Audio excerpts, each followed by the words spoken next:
tá emendando o filme aí. Agora, a gente vai alimentar o seu ladrão. Mas como deixar ele mudar filme? Ah, não, a gente trocar o carro. E? Tá? Aí nós vamos chegar o telhado, a gente vai pegar o tamanho disso tudo. Ah, depende do tamanho do carro que se cortou. Esse carro só um pouco no chão. E derrubar uns 5, 6 anos, tá? Muito difícil. Eu chego lá da hora. Muito bem, turma, vamos lá.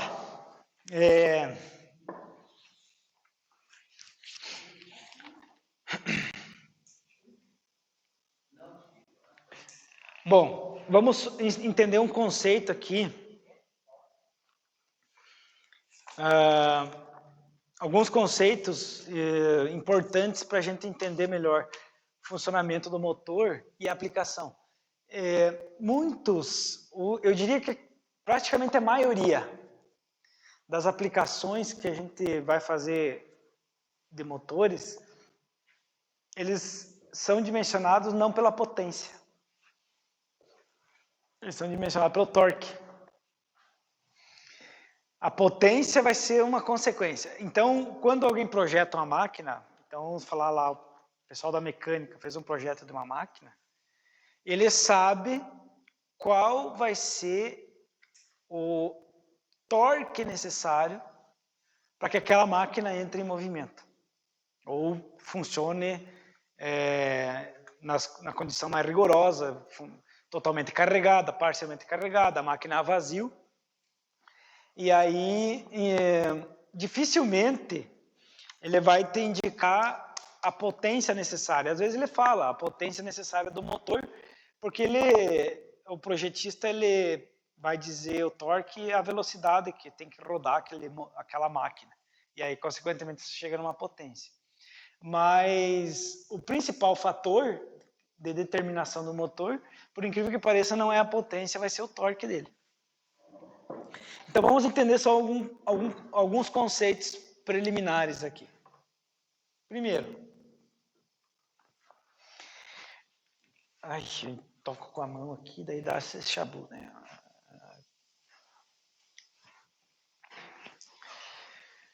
Alguns conceitos de física aqui. Força. O que é força? Força é igual a massa vezes aceleração, tá?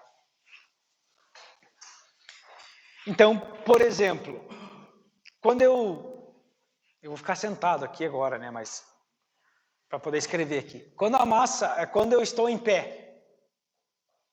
Qual a força que eu estou exercendo sobre o piso, por exemplo? Então é a minha massa. Então a minha massa, sei lá, 64 quilogramas. Ah, esse não é o peso? Não, essa é a massa. Popularmente ali fora a gente chama de peso. Quanto é que você pesa? Mas não é peso, é a massa. E qual que é a aceleração que nós temos aqui? É a aceleração da gravidade. Então, na Lua eu peso menos do que na Terra? Sim. Mas a massa lá é menor ou é maior? Não, a massa é a mesma. É o mesmo 64 kg. O que muda de lá para cá? É a aceleração. Então aqui nós temos uma aceleração que nós podemos arredondar, a aceleração da gravidade. Vamos falar em números redondos para ficar mais fácil. Então a aceleração aqui é aproximadamente 10 metros por segundo ao quadrado. Essa é a aceleração da gravidade aqui na Terra.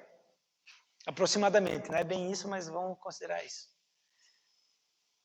Então, qual que é a força que eu exerço no piso quando eu estou em pé aqui? A minha força vai ser a massa, que é 64, vezes a aceleração, que é 10. Então, a força exercida é igual a 640 newtons. Então, e aí cada um pode pensar na sua aí. Então, quando eu estou em pé aqui, então eu estou com os dois pés no solo, esses meus dois pés no solo fazem uma força de 640 newtons, é a unidade de medida da força aí, no chão. Também poderá ser chamado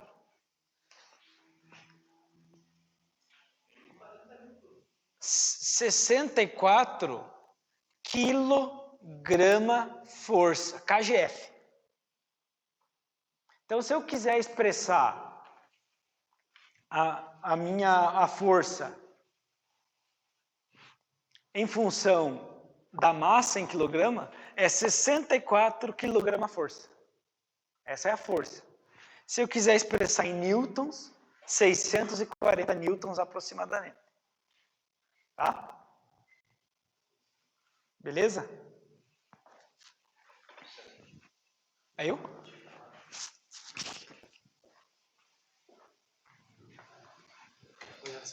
Sim? Não, tá bem. Na sala 2 caiu todos os disjuntores. O que será que aconteceu? Dentro da sala?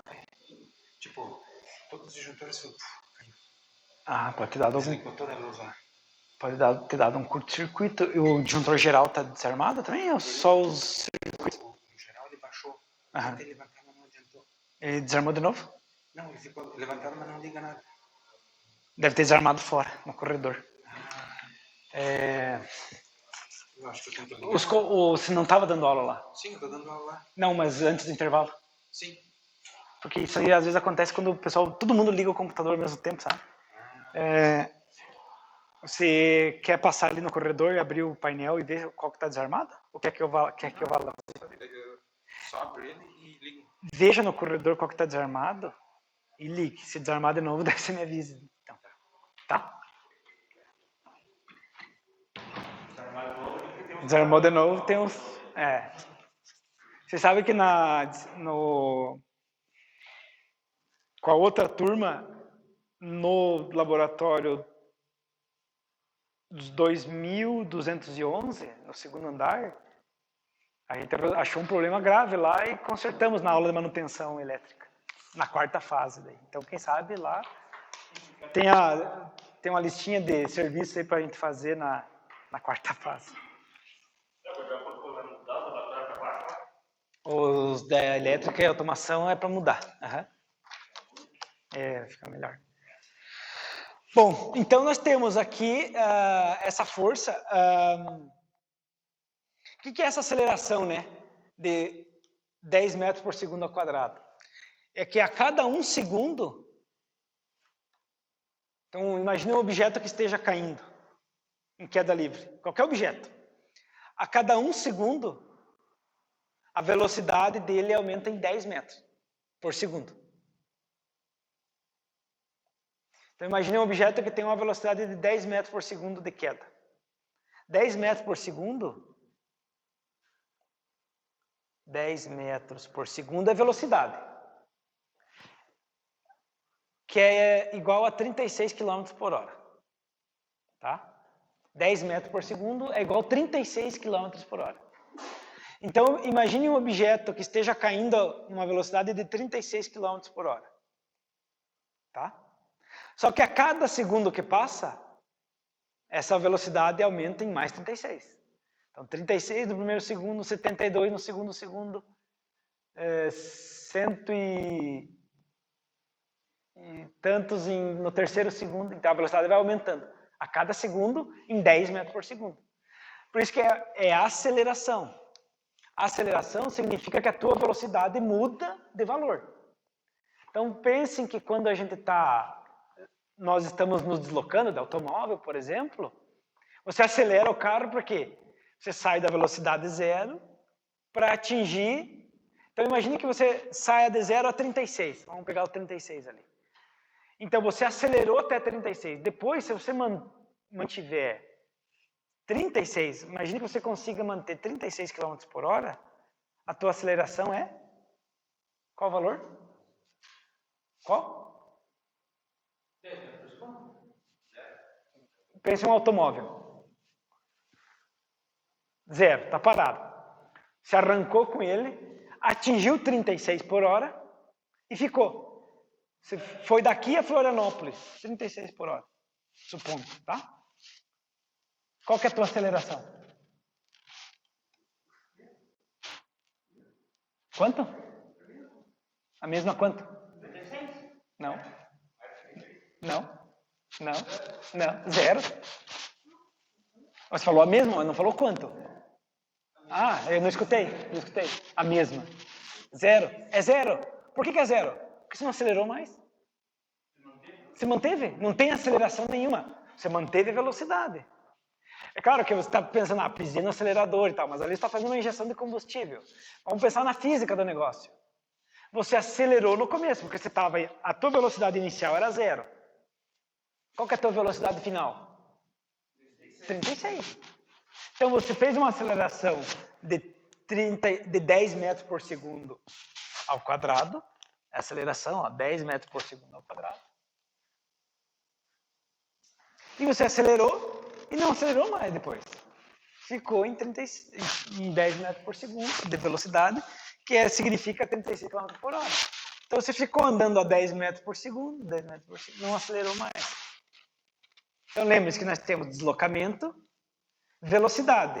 Então a velocidade é deslocamento no tempo.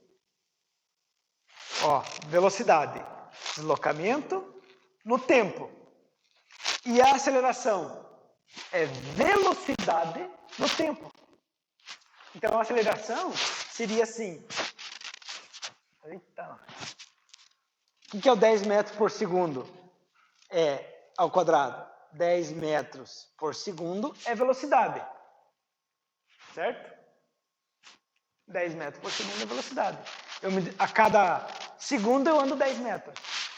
Passou um segundo, 10 metros. Mais um segundo, 10 metros. Isso é velocidade. Ou quilômetro por hora, né? Em uma hora ando 36 quilômetros. Em um segundo eu ando 10 metros.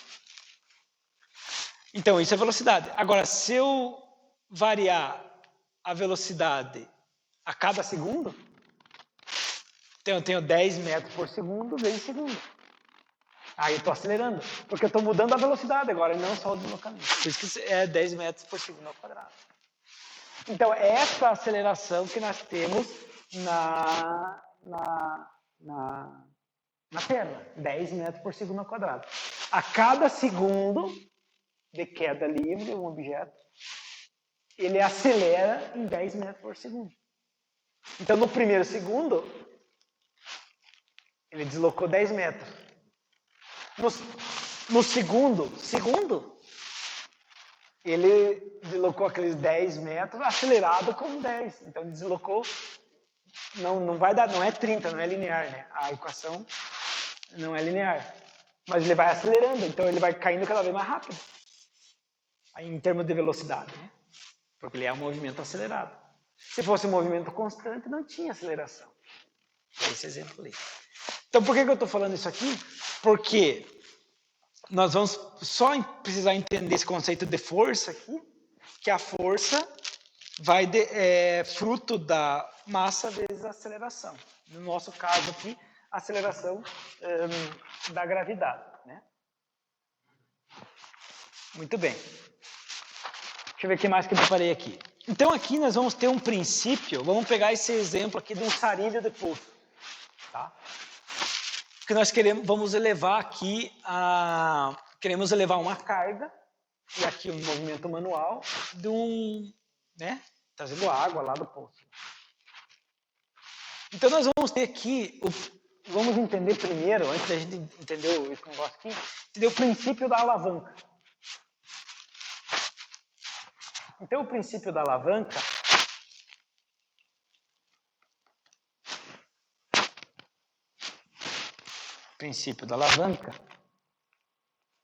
aqui, ó. Imaginemos que nós temos aqui, vou deixar bem retinho para tentar fazer.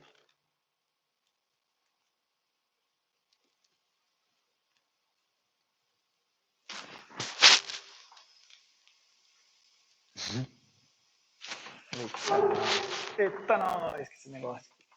Acho que eu vou fazer com a ponta mais grossa, né?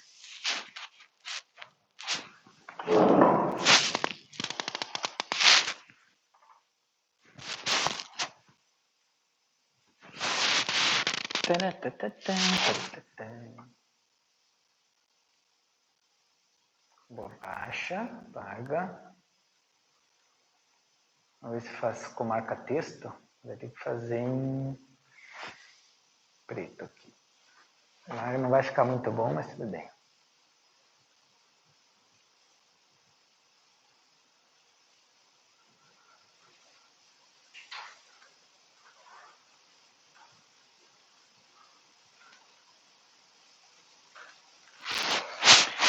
Isso aí, mais ou menos isso aí. Então, eu tenho um ponto fixo aqui, tá? Esse ponto fixo aqui. E eu quero levantar um objeto na ponta dessa haste aqui. Então, eu vou fazer uma força nesse sentido aqui. Uma alavanca, né? Todo mundo aí já deve ter trabalhado com uma alavanca. Uma espátula lá na firma é uma alavanca. Esse objeto aqui, se eu soltar a alavanca, ele está fazendo uma força nesse sentido aqui. Então, eu vou fazer a força nesse sentido aqui, para que eleve o objeto para cá. E essa alavanca está apoiada nesse ponto aqui. Então, nós vamos ter essa força 1 aqui, puxando para baixo, e eu vou fazer uma força 2 aqui, para erguer o objeto na outra ponta. Da mesma forma, nós temos entre o ponto central e a força 2 aqui, uma distância. Vou chamar de distância 2. E aqui, entre esse objeto, o centro do objeto e o ponto central, uma distância 1. Então aqui nós vamos conhecer o princípio da alavanca, que o princípio foi estudado na Grécia Antiga, inclusive, e é o seguinte: força 1 vezes distância 1 é igual a força 2 vezes distância 2. Se eu quiser manter esse objeto em equilíbrio aqui, ó, se eu quiser manter o objeto parado, estático, eu vou obedecer essa equaçãozinha aqui. Força 1 vezes distância 1 é igual a força 2 vezes a distância 2. Ou seja, quanto maior for o comprimento dessa alavanca aqui, menos força eu vou fazer lá do lado, lá no final. Porque força 1 vezes distância 1 é igual a força 2 vezes distância 2. Os valores, para ficar em equilíbrio, vão ser iguais. Então, ele dizia lá, se eu tiver Arquimedes, né? Acho que foi ele. Se eu tiver um ponto de apoio, eu ergo o planeta Terra. E uma haste comprida suficiente. Se eu tiver um ponto de apoio no universo ali, né? Eu consigo erguer o planeta. Com esse princípio aqui. Então, essa força 1 vezes a distância 1 aqui, nós vamos chamar de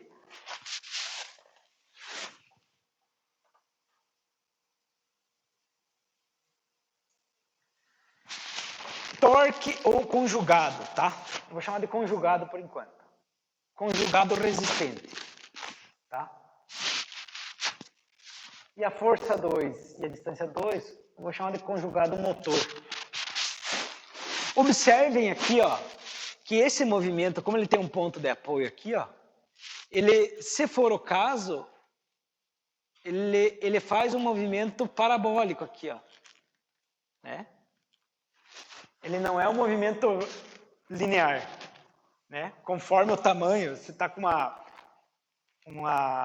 uma chave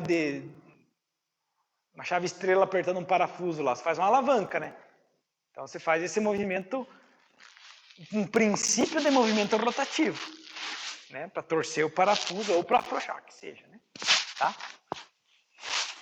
Muito bem. Vamos para um exemplo mais prático aqui, que é o próximo slide. Entendido aqui? Esse princípio de funcionamento aqui?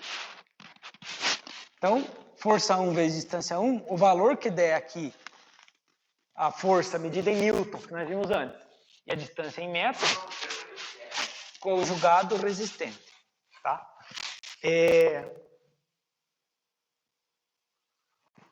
Eu acabei não falando aqui para vocês, ó. Então vamos falar agora, ó, anterior. Torque, conjugado, momento ou binário. É tudo a mesma coisa, quando vocês ouvirem isso. Tá?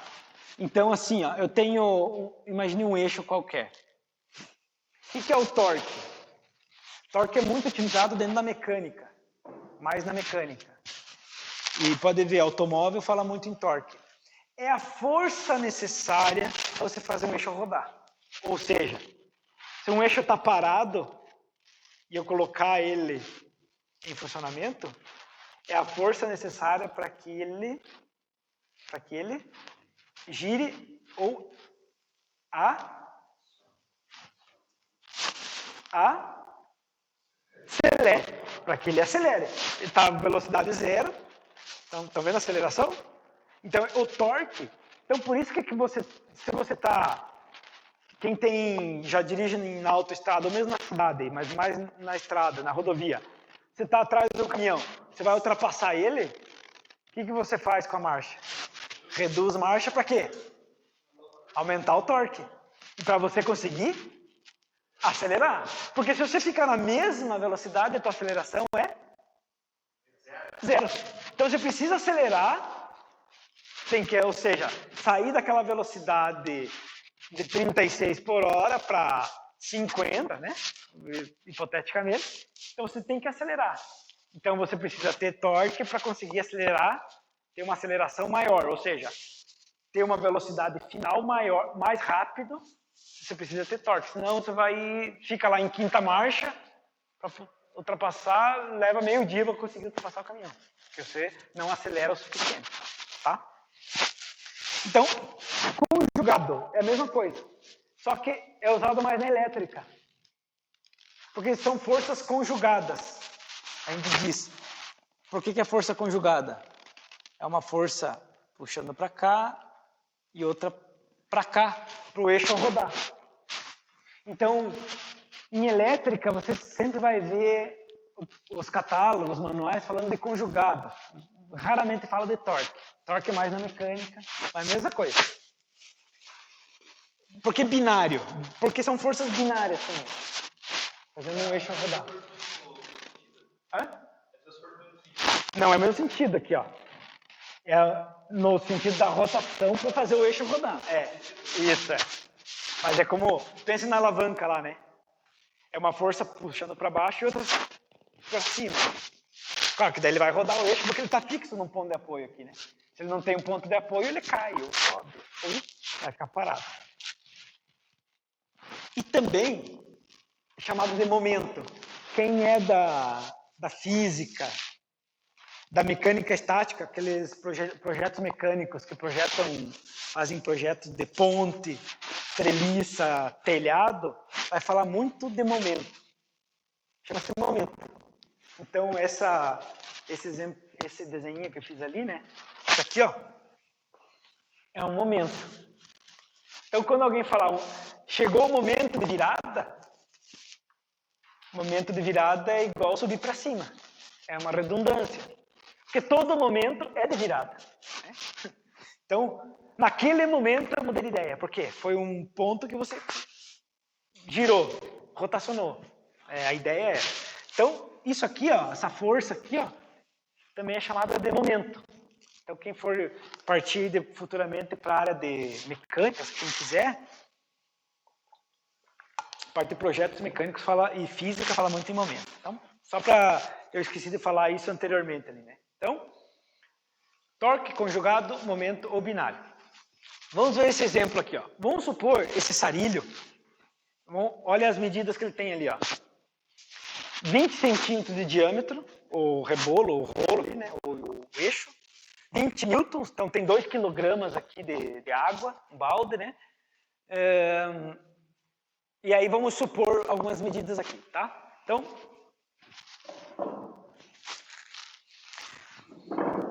Então nós temos aqui, ó, esse diâmetro aqui, ó,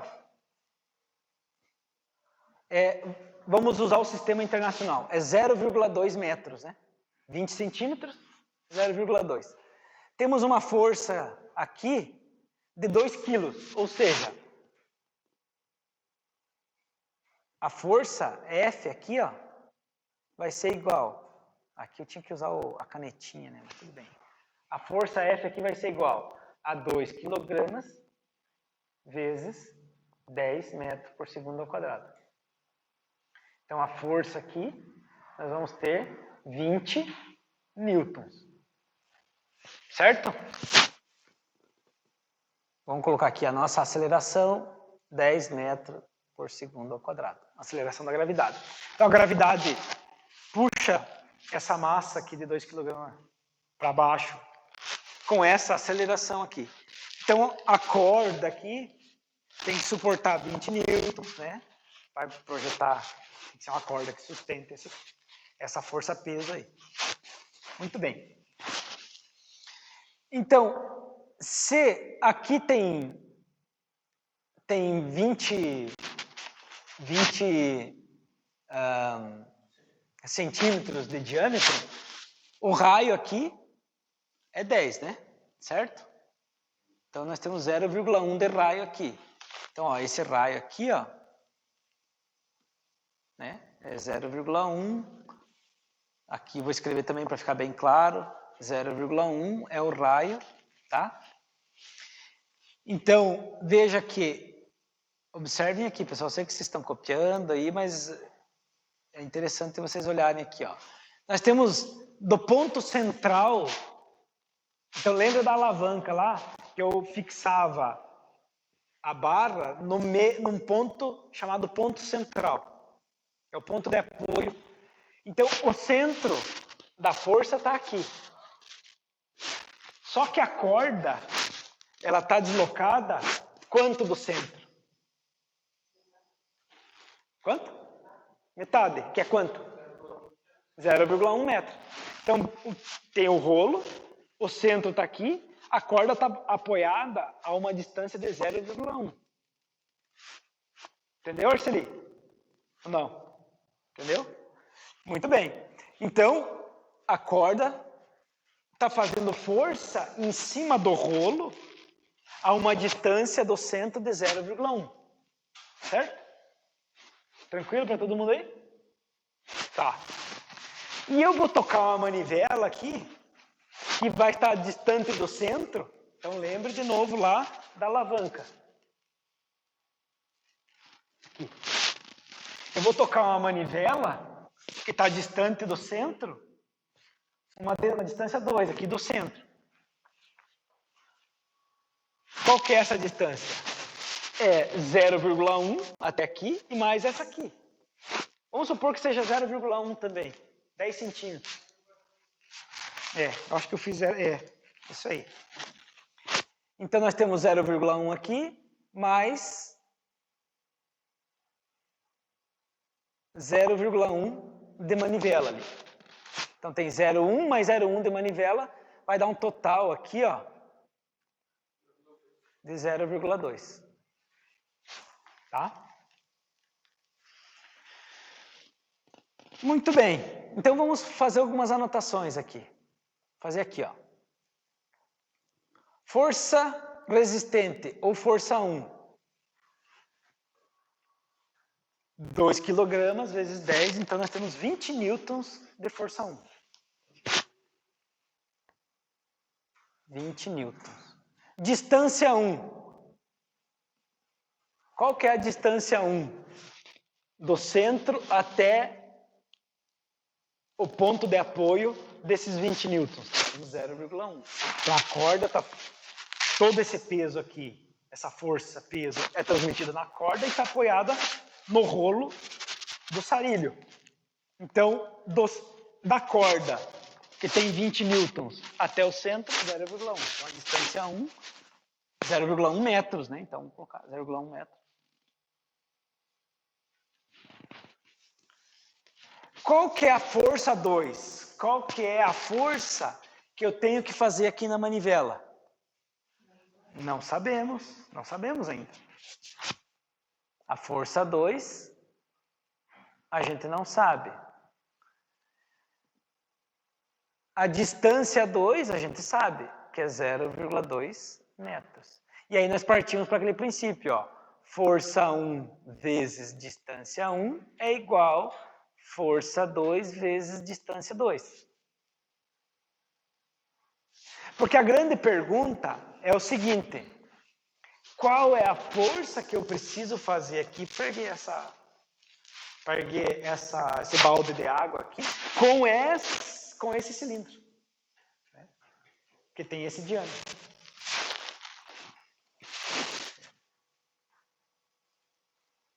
Então lembre-se que a força 1 vezes a distância 1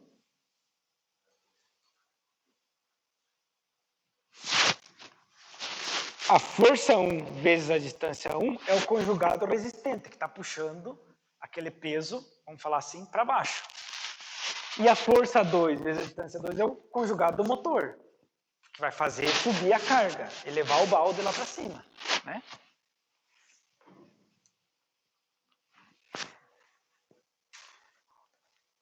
Então é o conjugado resistente e aqui é o conjugado motor. O que eu quero encontrar? Quero encontrar a força 2. Então, a distância 2 está multiplicando, vai passar para o outro lado, dividindo.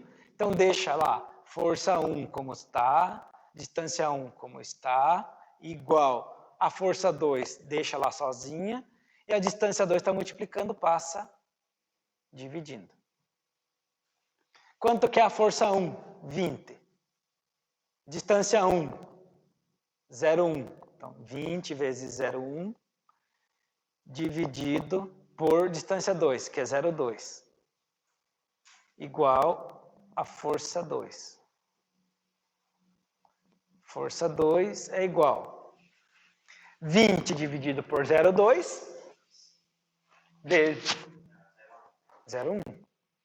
20 dividido por 0,2?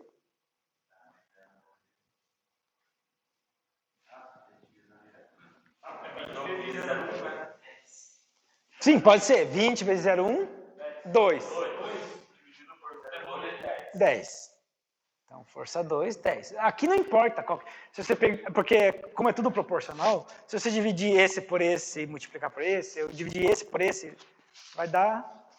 Mas tudo bem. Então faz 20 vezes 0,1 dá 2. 2 dividido por 0,2, 10. São 10 newtons. Isso, então, eu vou precisar, para levantar 20 newtons, quanto que eu vou ter que fazer de força? 10 newtons.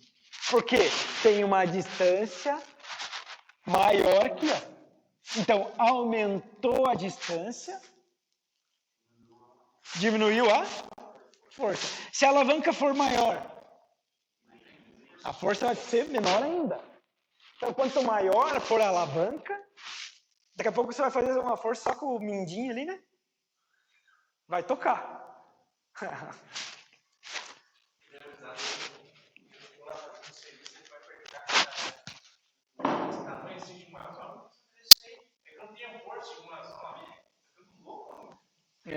Mas daí com a alavanca dessa. O parafuso de caminhão lá, de roda de caminhão, né? O tamanho da alavanca que faz. Porque você coloca a alavanca mais comprida, não precisa fazer tanta força. Só que o que acontece, olha, vamos imaginar na prática. Se essa alavanca for muito comprida, a velocidade que você vai ter de rotação vai diminuir. Então você aumenta a força, a velocidade de rotação. Quem andou de bicicleta de marcha aí já? Todo mundo já andou? Você muda a engrenagem ali, deixa leve, não precisa fazer muita força, e a tua velocidade de tartaruga, né? Agora, e é isso no automóvel também.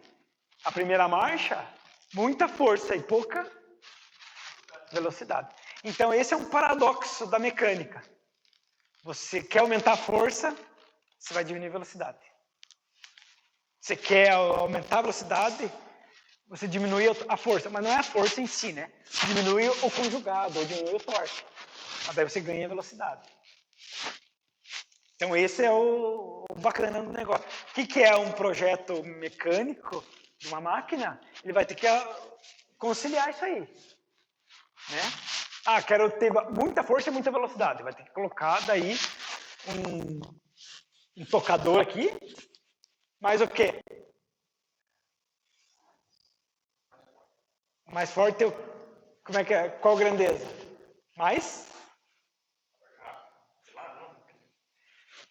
Aumentei a alavanca, certo? Eu consigo fazer menos força, tá? Mas se eu quiser também aumentar, você concorda comigo que se eu aumentar a alavanca, aumenta a minha capacidade de carga também? Concorda? Porque fica leve, né? Eu consigo colocar mais massa lá, mais peso, tá? Então, aumenta a minha capacidade de carga aqui. Ficou mais leve para tocar. Só que a capacidade de carga aumenta e a velocidade diminuiu. Mas se eu quero aumentar a capacidade de carga, mas manter a velocidade, ou aumentar a velocidade, então eu vou ter que ter um cara aqui girando, que seja mais... mais rápido é verdade, mais forte é verdade. Mas qual grandeza? Potente, mais potente. Mais potente. Mais potente. Então, o motor dimensionado para as cargas, a potência é verificada no final. Qual a potência que tem esse motor? Em função da velocidade e da capacidade de torque conjugado que a máquina necessita. Daí você chega na potência. Potência é o último, né? Não o primeiro, como a gente acha. Muito bem.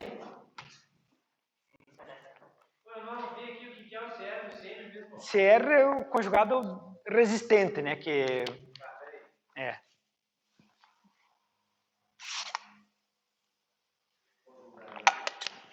Conjugado resistente. E o CM eu chamei de conjugado motor.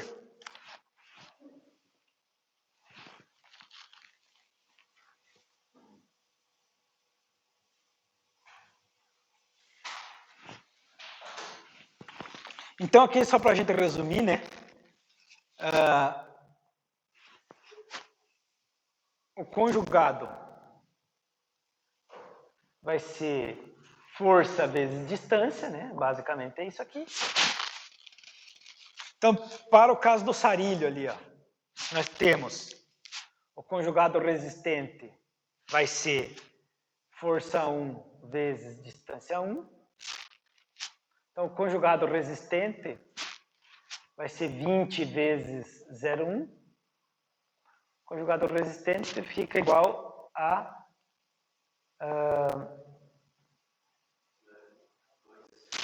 é 0, aqui, ó.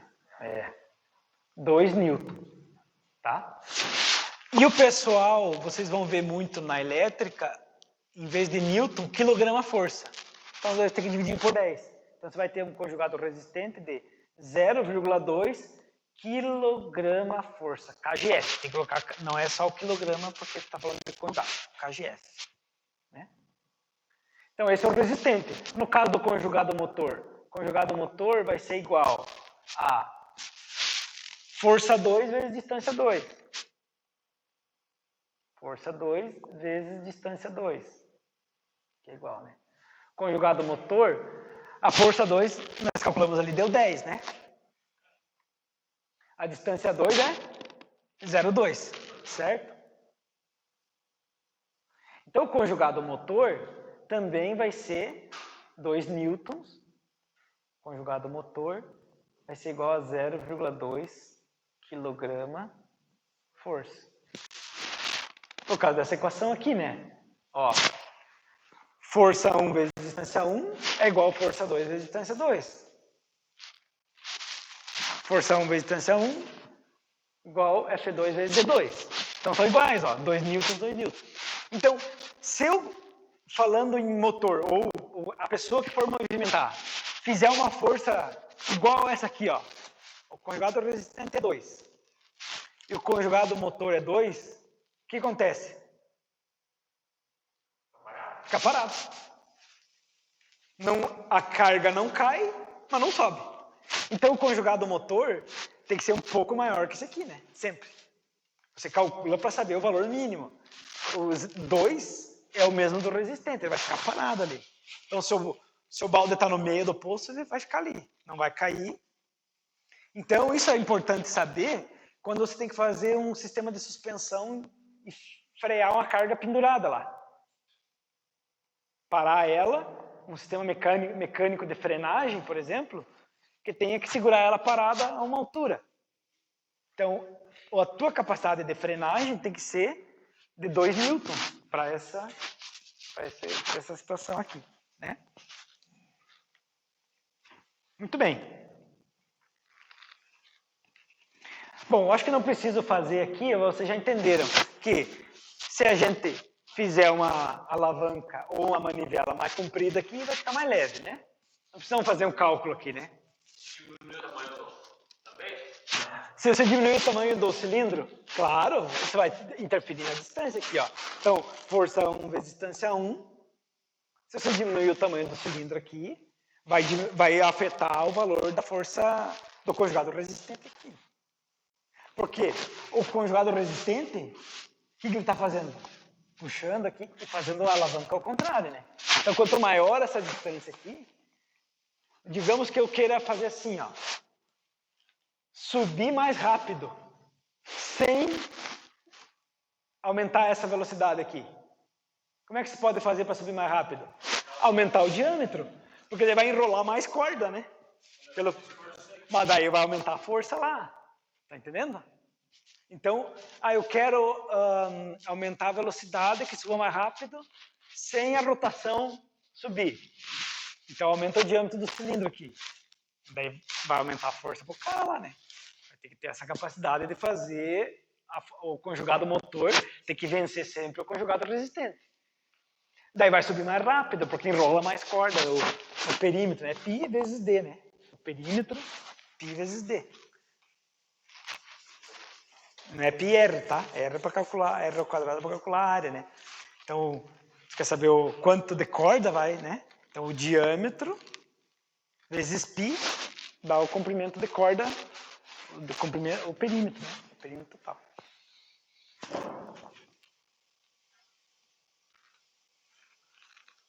Eu fiz aqui, eu acho que não é necessário, porque isso aqui é só para esclarecer, né? Eu não vou cobrar isso, não vai ser cobrado isso de você, mas vocês entenderem o princípio, né? Então, se a gente tiver aqui, ó, até coloquei de novo para a gente fazer um outro exercício aqui, mas eu quero avançar mais. Se o diâmetro é 0,2 aqui, ó, se o diâmetro for 0,2, a cada volta, né,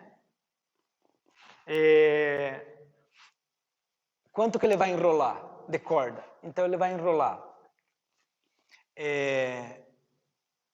vou colocar aqui como é que cada volta, né, vai ser igual a π vezes o diâmetro, que vai ser igual a 3,1415, opa, não tem vírgula, vezes o diâmetro, que é 0,2. Então, ele dá 0,63, né? Então, ele enrola 0,63 metros por volta. Cada volta que ele dá, puxa 63 centímetros de corda. Se o segundo diâmetro aqui, se eu dobrar o diâmetro,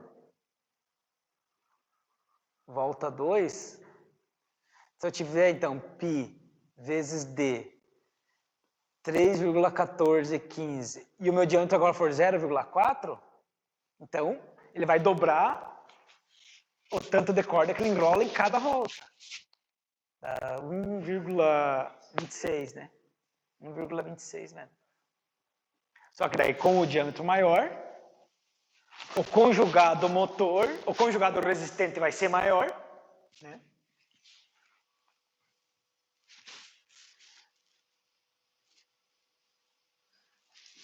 Ó, se a distância aumenta, o conjugado resistente vai ser maior também.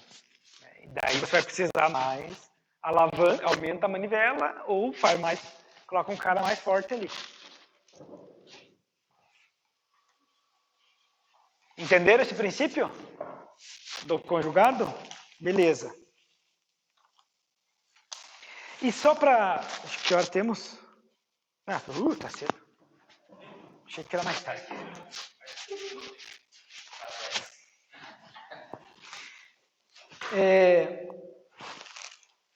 A potência mecânica, ela vai ser dada em função, tem duas formas, né? Para um movimento linear e para um movimento rotativo. Se o movimento é linear, é força vezes velocidade. Se o movimento rotativo é o torque, né, a força necessária para girar o eixo, torque ou conjugado, né, vai estar o conjugado, vezes a velocidade rotativa, ou seja, a velocidade angular, que a gente chama de ômega. É um W, tá? É um W arredondado, assim. Que é o V é para velocidade linear e ômega é para velocidade angular. Então, a potência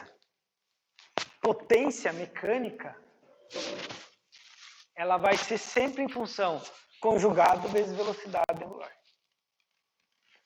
Então, por que você ganha, você tem o mesmo motor no automóvel, é o mesmo motor. Claro que a velocidade do motor do carro, ela é variável, ela tem uma faixa de variação de rotação, tá? Mas dentro da grande faixa ali, você observa que você pega o manual do carro, pegue o manual do carro de vocês, ou qualquer outro, você vai ver lá que ele vai dizer assim, potência a velocidade de 3.500 RPM, ou 4.000 RPM. Torque a 4.000 RPM, que é o valor padrão para a gente ter um valor de referência, porque quando a rotação do motor está menor, as configurações internas do motor faz com que isso mude, tá?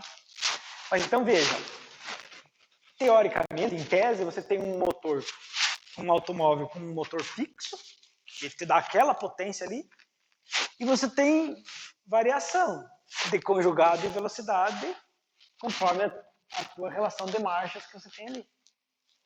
Mas a potência mecânica é sempre a mesma, dissipada por aquele motor. Então você muda ali o câmbio, que faz com que aumente conjugado, diminua a velocidade, porque a potência do motor é fixa. O que o motor está te entregando ali, saindo do virabrequim, entrando na caixa de transmissão, é a mesma sempre. Vamos adotar assim por enquanto, né? No motor elétrico, sim, vai ser a mesma. Mas é a mesma potência. Mas você muda conjugado e velocidade de rotação lá para a transmissão das rodas. E aí você ganha, acelera, desacelera e assim por diante. Tá?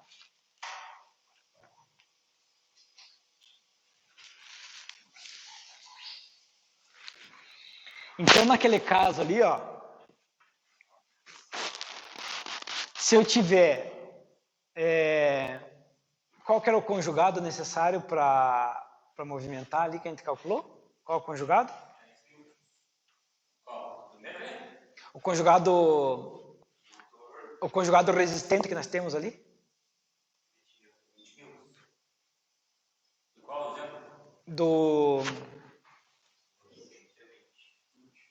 Não. Aqui, ó. 2 newtons, né? A força são 20. Mas qual que é o conjugado que ele está fazendo? Só 2, por causa do diâmetro ali, lembra? Tá? Então, o conjugado resistente, 2 newtons. E a força... Então, ele está fazendo... E a força que ele está fazendo aqui necessária para vencer essa... De novo, ó. F1 vezes D1 igual a F2 vezes D2. Se eu aplicar 10 newtons aqui, eu consigo... Não. Eu consigo estabilizar. 10 newtons estabilizou.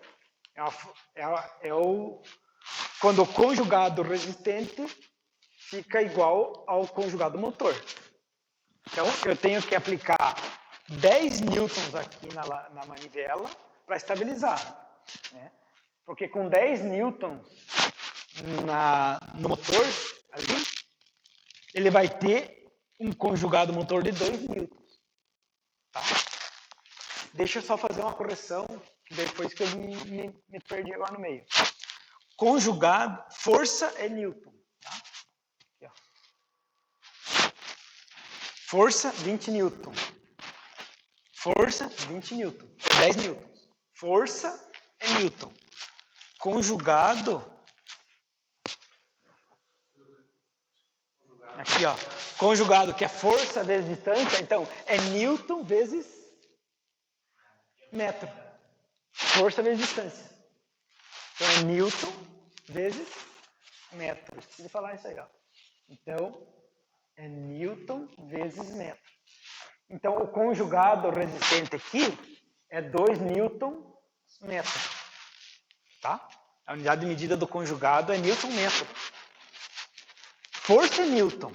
Conjugado é uma força vezes distância. Então, Newton vezes metro. É aqui que eu errei e daí acabei de... Opa. Eita vida. Vamos manter...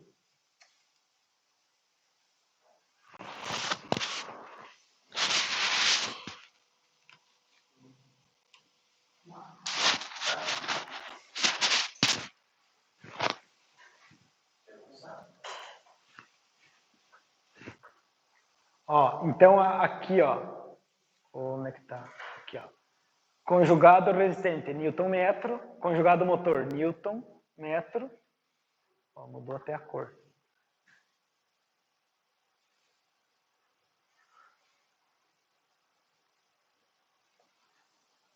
Newton metro. Se eu quiser em quilograma força, então a quilograma força, metro. 0,2 quilograma força, metro, tá? Então aí que estava a minha falha aí. Muito bem. Só para a gente finalizar essa parte, aqui, ó, se nós tivéssemos enrolamento de corda, né? Então, qual que seria a potência necessária para que se eu quisesse enrolar aquele sarilho ali, aquela manivela, que ele desse assim, uma rotação por segundo. Uma rotação por segundo. 60 RPM, né? 60 rotações por minuto. Então vamos mudar o segundo, que é a unidade do sistema internacional. Uma rotação por segundo. Aquele sarilho com conjugado motor e resistente de 0,2 kg força metro ou 2 Newton metro. Então qual que seria a potência? Então a potência necessária ali, ó, a potência mecânica, seria o conjugado, que nós temos 2 Newton metro, vezes a velocidade angular, que é a rotação por segundo. Então, nós temos assim, ó.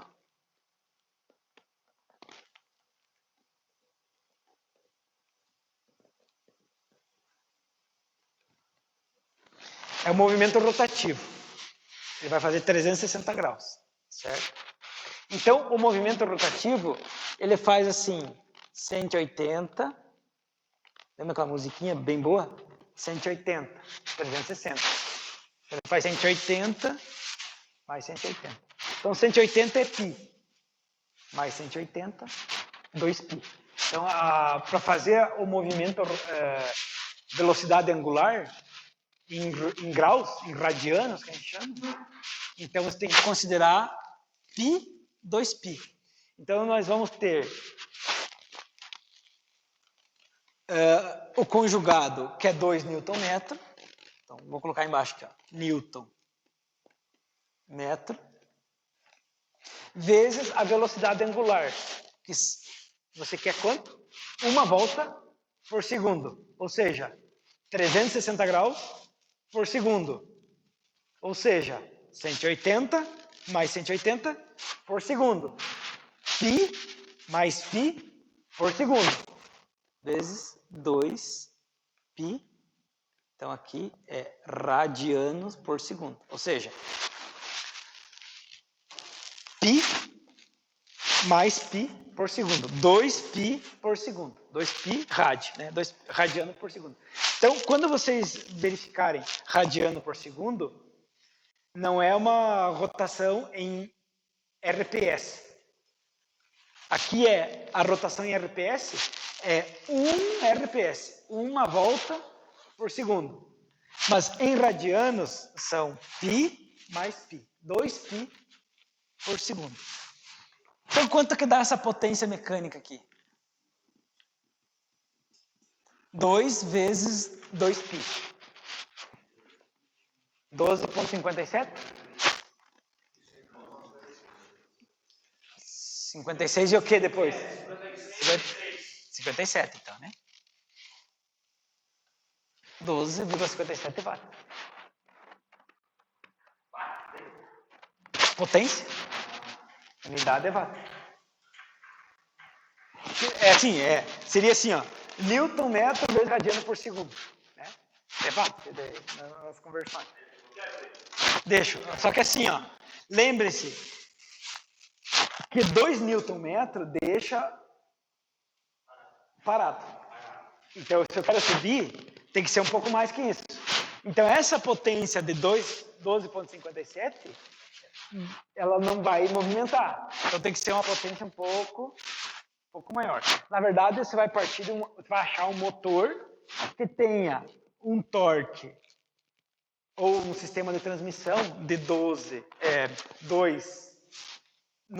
maior que 2 Newton metro, maior que 2 Newton metro, e que ele rode a uma velocidade de 1 RPS. Ah, quero que suba mais rápido, 2 RPS. A potência vai ser maior. Aumentou a velocidade, vai aumentar a potência, né? Porque o conjugado é o mesmo. Olha que interessante. Então, a potência mecânica, claro que existem muito mais detalhes, mas em geral é isso que a gente faz para dimensionar motor a partir de uma máquina. Então, você tem que conhecer a máquina. Essa máquina é simples, né? É só um sarilho, né? Um cilindro uniforme, né? Não tem polias, não tem sistema de transmissão, né? A carga, o formato do cilindro, a carga é linear. Se você pegar um ventilador, quanto mais rápido ele gira, mais ar ele desloca. Então, quando ele está parado, a potência consumida é zero. Ele começa a movimentar, precisa de uma potência. Só que quando ele está em alta velocidade, o conjugado necessário dele é muito alto, porque ele desloca muito ar. Uma bomba d'água nem. Então você vai ter o conjugado aumentando conforme ele aumenta a velocidade. É uma loucura, né? Aqui o conjugado não aumenta com a velocidade, porque o peso do balde continua o mesmo ali, né? Agora imagine um ventilador, que ele, quanto mais rápido ele gira, mais ar ele vai deslocar. Mais pesado fica para ele movimentar. Imagine uma bobinadeira de papel. O tubete, o tubo ali está vazio. Daí começa a encher de papel. E está rodando. E cada vez mais papel. E daí tem que diminuir a velocidade, porque o diâmetro está ficando maior. Consequentemente, ele diminui a velocidade e o conjugado aumenta. Então a potência fica constante. Tá vendo? A potência fica constante. Porque aumentou o conjugado, sim, mas a velocidade de rotação diminui. É uma loucura isso aí. Então esse é o princípio. Quem for futuramente se especializar mais na área mecânica, vai talvez estudar um pouquinho mais a fundo isso, né? Para nós, da elétrica, em tese, lá, vocês fabricantes de máquina, claro que um projeto ele é feito a muitas mãos, né? Então tem o cara que manja de uma área, de outra área e tal, mas em tese, assim, o projeto mecânico está aqui, ó. Faça o projeto elétrico agora. O meu picador precisa de um motor desse porte aqui.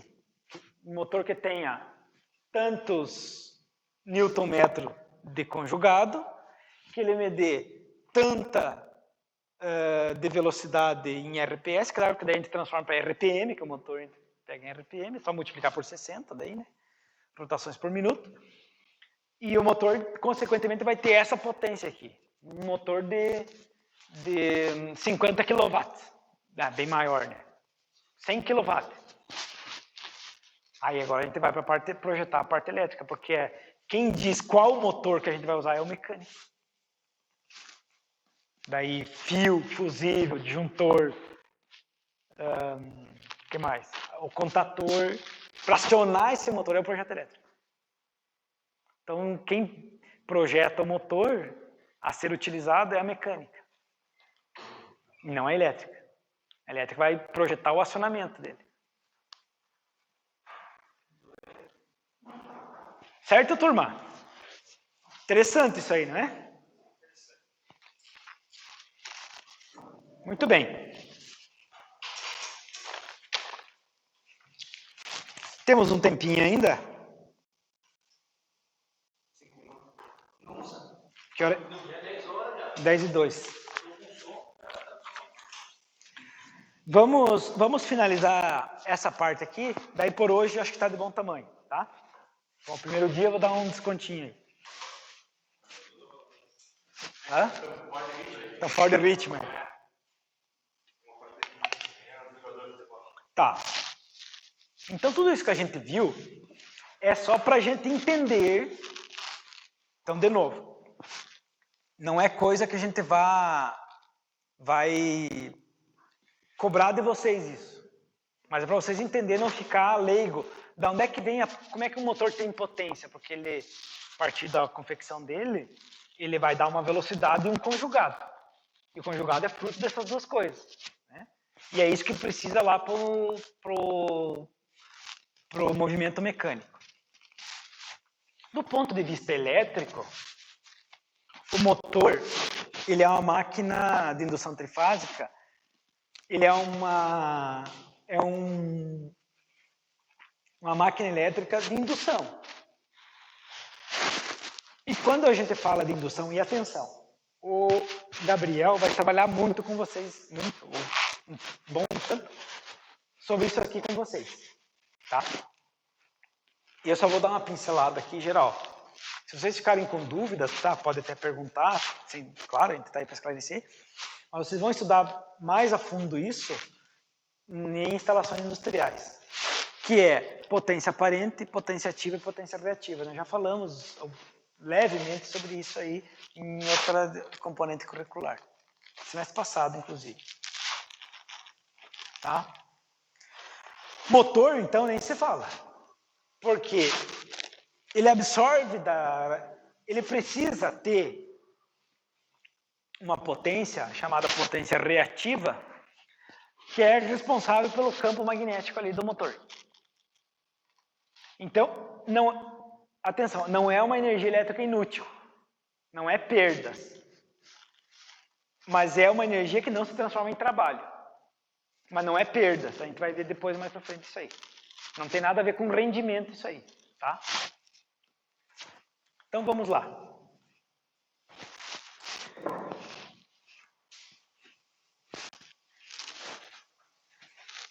Resistor, indutor e capacitor. Vamos relembrar os comportamentos deles.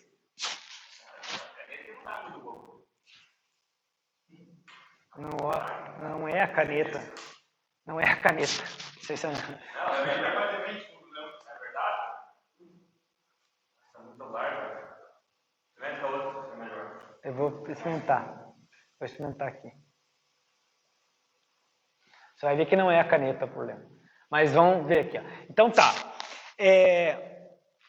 Vamos ver os comportamentos dessa RLC, resistor, indutor e capacitor. Então, resistor, né? Já tiveram aula de eletrônica, sabe o que é um resistor, uma resistência elétrica, sabe o que é um indutor, que é uma bobina, sabe o que é um capacitor, que são dois metais isolados, com miolo isolado um do outro. Tá? Então, L L o quê? é de indutor, mas o L não é em português daí. É L. L é indutor.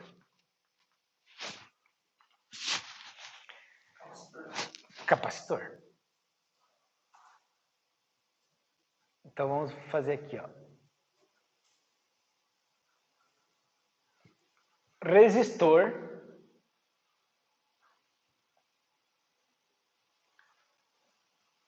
Então aqui nós vamos ter o gráfico da grandeza no tempo, certo? Então vocês já sabem que é a grandeza no tempo. Então se eu pegar um resistor e colocar uma tensão em cima do resistor, uma tensão contínua, então aqui CC,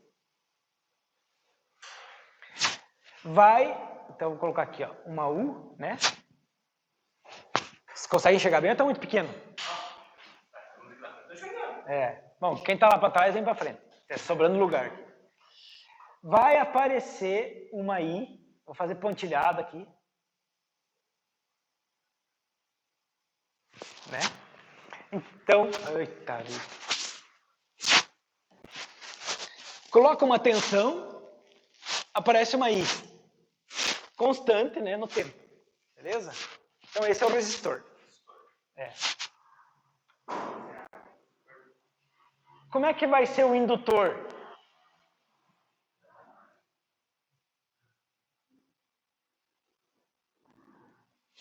Quando eu colocar uma tensão no indutor, uma U, a corrente vai fazer isso aqui, ó.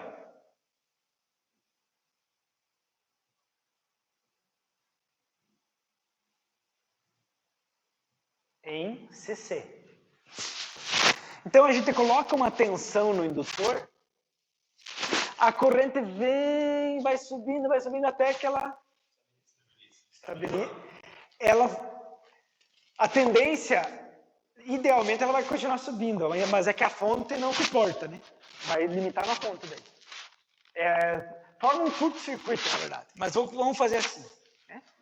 Então ela sobe, vai atingir um ponto máximo.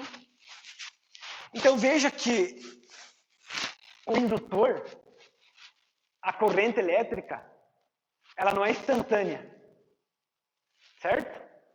Ela é reativa, ela reage. É uma corrente reativa, ela reage. E o capacitor? O capacitor é o oposto do indutor. Então o capacitor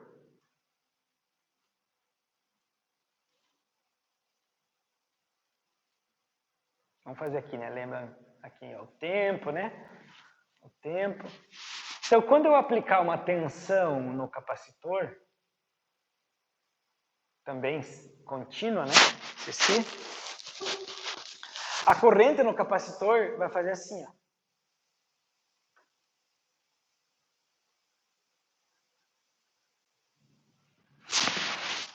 Vai ter uma corrente astronomicamente alta de início e ela vai diminuir até que o capacitor se carregue o que quiser. Então, o capacitor se carrega de carga elétrica na forma de tensão. Ele fica positivo e negativo aqui, então ele fica como se fosse uma bateria. E o indutor, ele se carrega também na forma, entre aspas, de corrente. É mais ou menos assim que a gente trata. Então, o capacitor também reage à tensão, só que na maneira inversa do indutor. Então, imagina o capacitor. O capacitor é fácil de entender, porque semelhante a uma caixa d'água. Está muito vazia, enche, vai enchendo. Quando ela vai enchendo, daí vai estabilizando. Encheu, está carregado. Esse é o comportamento em CC. E o comportamento em CA? Que a tensão está variando. A corrente vai variar também. Então, o resistor em CA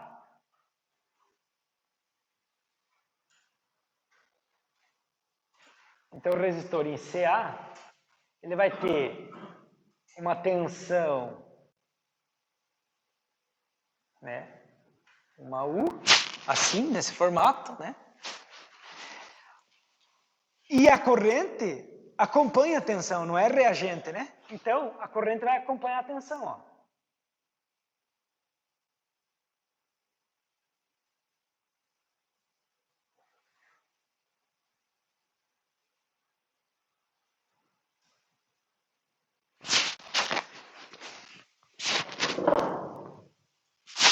Então, ó, a tensão sobe,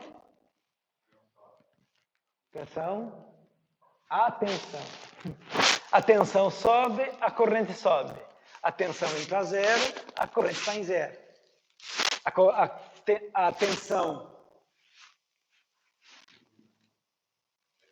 sobe também, porque aumentou, né? Só está no sentido oposto, né? Então, subiu, desceu, subiu, desceu. A corrente subiu, ficou em zero. Tá? O resistor está em fase com a tensão. A corrente está em fase com a tensão. Como é que é o indutor? O indutor é atrasado com a tensão. Olha aqui como é que ele se comporta. Então, em corrente alternada, o indutor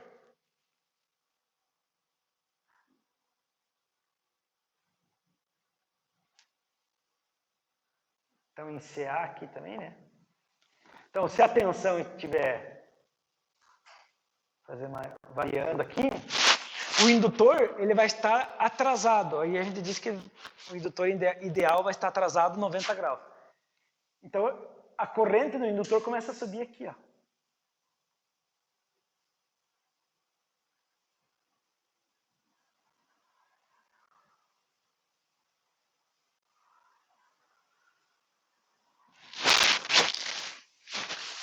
Então, a tensão no indutor começa, está subindo, daí depois a corrente sobe.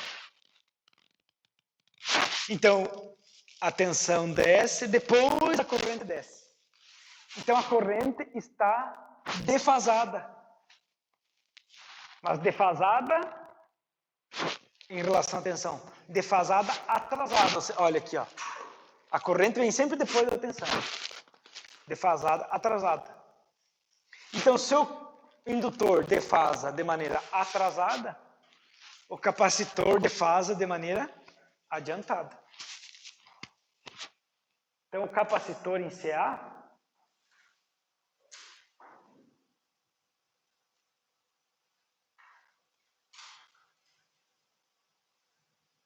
então a tensão, né?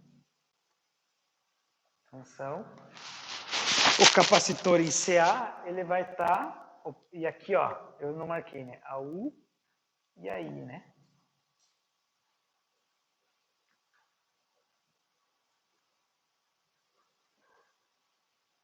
Eu fiz fora de posição aqui, mas tudo bem.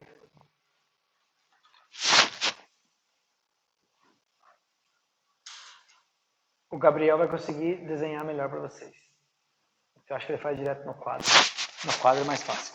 Então aqui, ó, a tensão está subindo e a corrente no capacitor já está caindo. Porque o capacitor ele é um armazenador de tensão. Então ele mesmo se armazena a tensão.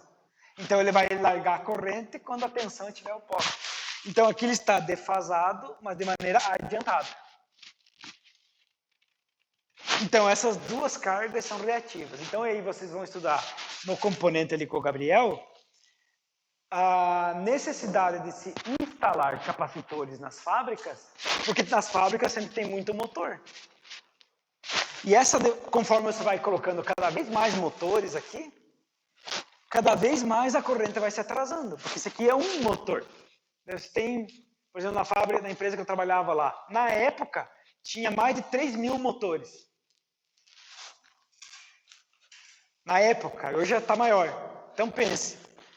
Então você precisa usar capacitores, porque se o indutor é atrasado, o capacitor é adiantado, você acha, entre aspas, um meio termo. Por que a gente está falando isso aí? Porque nós vamos ter, então, o que nós falamos anteriormente, e eu prefiro representar assim, que fica mais intuitivo, o triângulo das potências. Porque aqui nós vamos ter a potência ativa. E como nós vamos ter, no caso, no nosso estudo aqui, motores, teremos uma potência reativa. E o somatório vetorial dessas duas potências aí, que é um vetor, lembra que, pense na corrente. A corrente resistiva está em fase. E o motor tem fio de cobre. E o fio de cobre tem uma resistência. Lembra da segunda lei de Ohm? Só que esse fio de cobre está em formato de bobina. Então, ele vai ter uma corrente também reativa. Então, ele tem uma parte resistiva e uma parte reativa do indutivo ali. Então,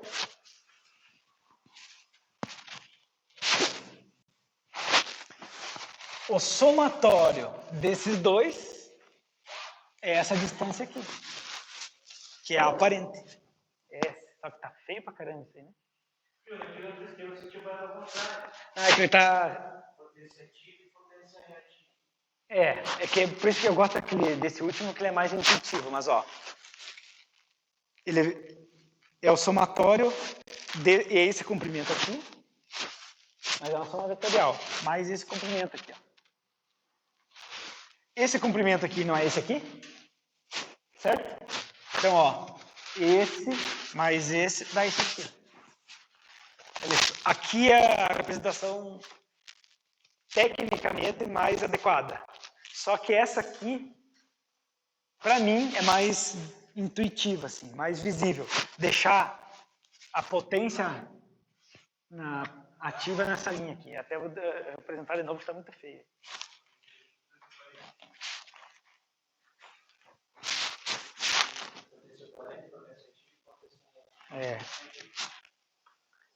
Será que eu consigo representar mais retinho aqui? Vamos ver.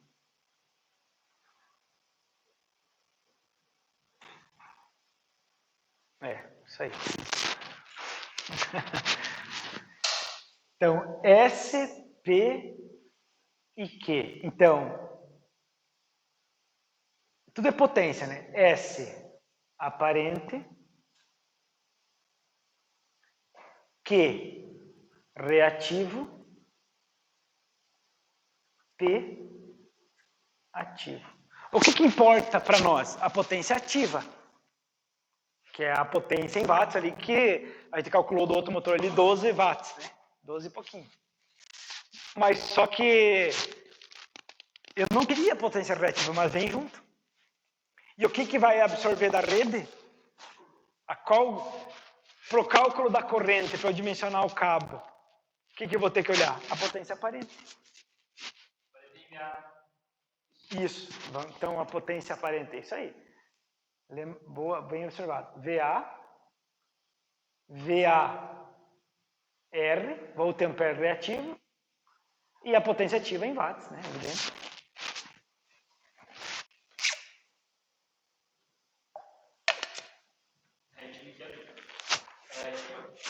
O que tem? A grandeza? VAR. É um R minúsculo. Var. Mas o R minúsculo. O V e o A de volt ampere, né? E o R minúsculo daí. A unidade, né? Unidade de medida.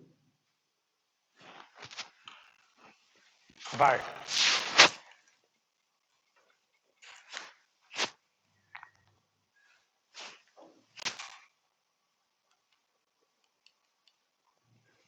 Então, o que o motor absorve da rede?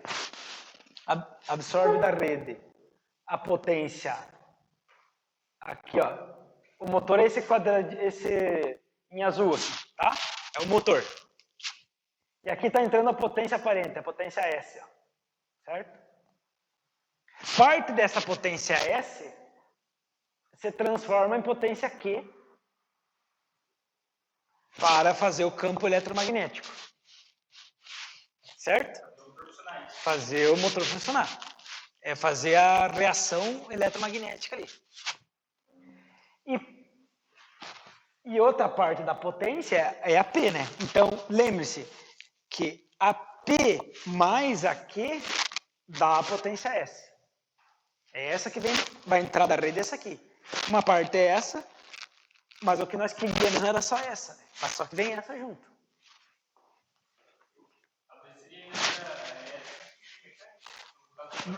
A P vai virar mecânica depois. É a potência elétrica aqui. A potência aqui é reação interna da bobina, do campo magnético, da bobina. Só que daí você não consegue puxar só essa da rede, né? Tem que pegar essa mais essa e vai dar o S. Você pode ver, ó. É maior esse do que esse. É maiorzão do que esse aqui. Tá? Aí, essa potência P aqui, a potência útil em watt, ela é perdida no cobre, aquecimento, perdida um pouco no ferro, também, perdida um pouco de potência no próprio ventilador, perde-se potência nos mancais de rolamento, porque não são perfeitos. E sobra um tanto ali de potência útil. Então, essa potência útil aqui, ó, é a potência mecânica.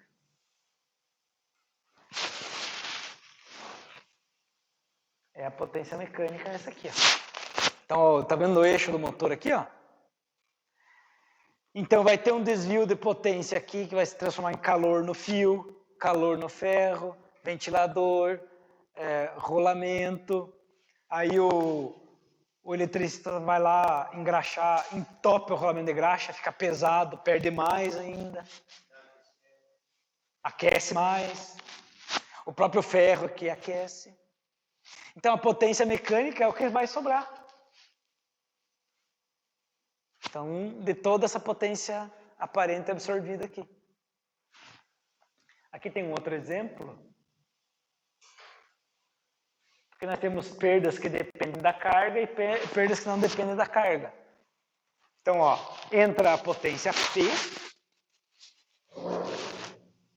Então, vamos pegar aqui, ó, essa potência P aqui, ó, e vamos ver como é que acontece dentro do motor. Tá? Não é S, é a P. Potência ativa.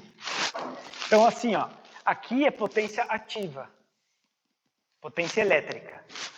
Aqui no eixo é potência útil, já é a potência mecânica. Tá? Então, daquela potência P ativa, nós vamos ter perdas, perdas no estator, no próprio estator, que nós vimos ali. Vamos ter perdas no cobre do estator. Nós vamos ter a perda 5, que é perdas no rotor. Nós vamos ter a 6 é potência mecânica. A 7, eventuais potências recuperáveis, né, que é quando tem sistema de regeneração de energia. 8, potências no ferro do rotor. Perdas no ferro do rotor. No 9, nós vamos ter perdas por atrito de mancais e de ventilação. Aí sim vai... Parece as verbas do governo quando vem. Vem uma verba, sai um pouco para cá, sai um pouco para lá, um pouco para cá. Sobrou só isso aqui. Né? Esse aqui, ó, é o entreferro.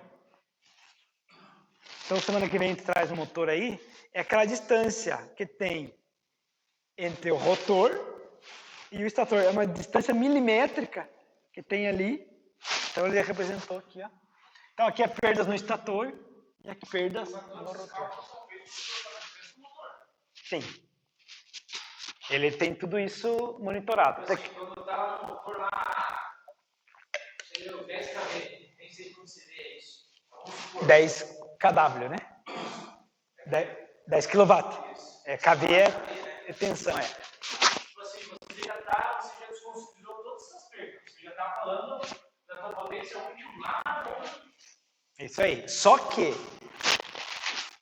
a gente vai ver. Essa potência de 10 kW que você falou aqui é menor do que, do que a potência elétrica. Então, a potência mecânica vai ser menor do que a potência elétrica. Entendeu? Aqui, ó. a potência útil mecânica na ponta do eixo aqui vai ser um pouco menor do que essa aqui. Porque essa aqui está entrando e está dando todas essas perdas aqui. E essa é menor que essa ainda. Mas nós vamos encontrar essa aqui. Ó. Então, quando você fala na potência do motor, você está falando. Você está falando da potência lá. Aqui. Desse mecanismo. Porque você vai... O setor você trabalha no projeto de máquina lá. Ele diz assim, ó, preciso de um motor de 10 kW. É 10 kW mecânico, né? Vai estar... não vai, hoje em dia não é muito mais, porque os motores melhoraram muito. Eles têm muito poucas, comparando com antigamente, perdas aqui, ó. Essas perdas aqui hoje são bem menores, né? Só que, quando queima o motor e você manda rebobinar ali na esquina, com um bom rebobinador, ele faz uma rebobinagem manual. Então, o teu motor não rende mais. Aquelas perdas que era só um pouquinho aqui, agora já vai ser maior. Então, o teu motor, pode ser que ele não entregue mais a potência original, porque ele vai ter mais perdas aqui. Depois de uma rebobinagem, né? Porque o fabricante entrega o motor com 10 kW e com uma X de perda aqui, feito lá na fábrica. Agora se mexeu, né? Caiu, soldou eixo. Mesmo considerando que você é da esquina, vai dar a mesma quantidade de volta e de bobina. Você está falando que teoricamente o aperto conjugado é ali que está perdendo. Porque assim, ó. Essa perda aqui, ó, vamos pegar a perdas no cobre do estator, as bobinas do estator. Elas são enroladas e é feita de tal forma que elas fiquem o máximo possível compactadas. Porque daí a dissipação de calor, uma em contato com a outra, ela facilita aquele calor lá do miolo do motor sair para a carcaça. Aquele aquecimento que tem lá. Agora, fazendo manualmente, a olho nu você não percebe.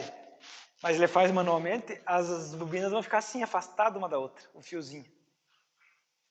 Então, essa troca de calor aqui, a condução do calor do miolo para fora fica prejudicada. E se o motor não refrigera, ele está perdendo energia. Todo equipamento, tirando chuveiro e outros afins que está quente, está perdendo energia. Esse data show aqui está quente. Eu não quero que ele aqueça, eu quero só luz aqui. Mas está quente, então ele está jogando energia elétrica fora. Um motor quente está jogando energia elétrica fora. Então ele não rende mais o que rendia de fábrica.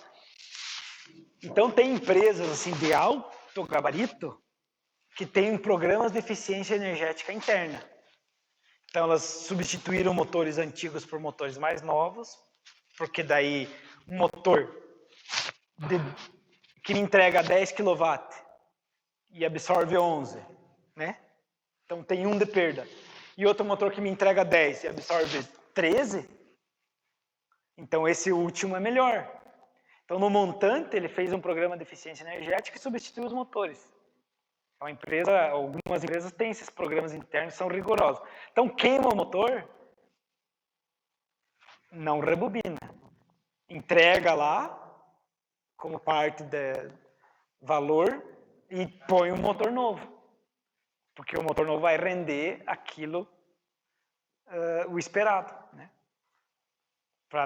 E não vai consumir mais energia da rede elétrica. Então hoje é obrigatório. Por que é aquela figura aqui, ó? Essa figura aqui, né? Por que o motor diminuiu tanto de tamanho por quilowatt? Porque está rendendo cada vez melhor os motores. Então hoje, o José talvez fale melhor que eu, mas os motores padrão tem que sair com 91, 93% de rendimento. Antigamente, mas não é muito antigamente, era 85% de rendimento. Isso assim, sei lá, nos anos 2000. Um motor bom era 85%. O motor premium era 87%, 88% de rendimento. E o motor basicão 85%. Hoje o motor básico é 92%, 91%. Porque, na verdade, você fala em motor, então falando que se fala mais em rendimento, você fala em economia só, né? Mas a economia se dá a partir do rendimento. Então, porque o governo obrigou as empresas fabricantes de motor a dizer assim, ó, motor standard, motor padrão, tem que ter, se eu não me engano, 92% de rendimento. Tem um motorzinho mesmo qual carcaça que é que não dá tanto, tem que dar tanto, porque não acaba dando O rendimento. a carcaça dela, assim, daí ela tanto. A BR3 com a época do motor, né? Para ele dissipar mais o calor e render mais. O que ele mudou dentro do motor? Dentro do motor mudou só a carcaça, né? Tá, mas ele ficou com espaço vazio, né? É porque você tem mais ferro para dissipar o calor. É um motor que também você não consegue inverter ele de um lado. Tem uns motores que você mudar ele, você consegue, ele você não consegue. Tem que cobrar. Entendi isso. Ele jogava de outro lado. Eu acho que não consegue. Por causa que daí o combinado ficou tudo de um lado. Mais de um lado. E você não consegue inverter que tá vazio, cara? Não, porque ele tá embutido ali, aí ele entra com uma pressão. Não, mas não é todo, né? É uma carcaça. Porque o motor pequeno, como ele tem menos carcaça, é mais difícil de você ter bom rendimento.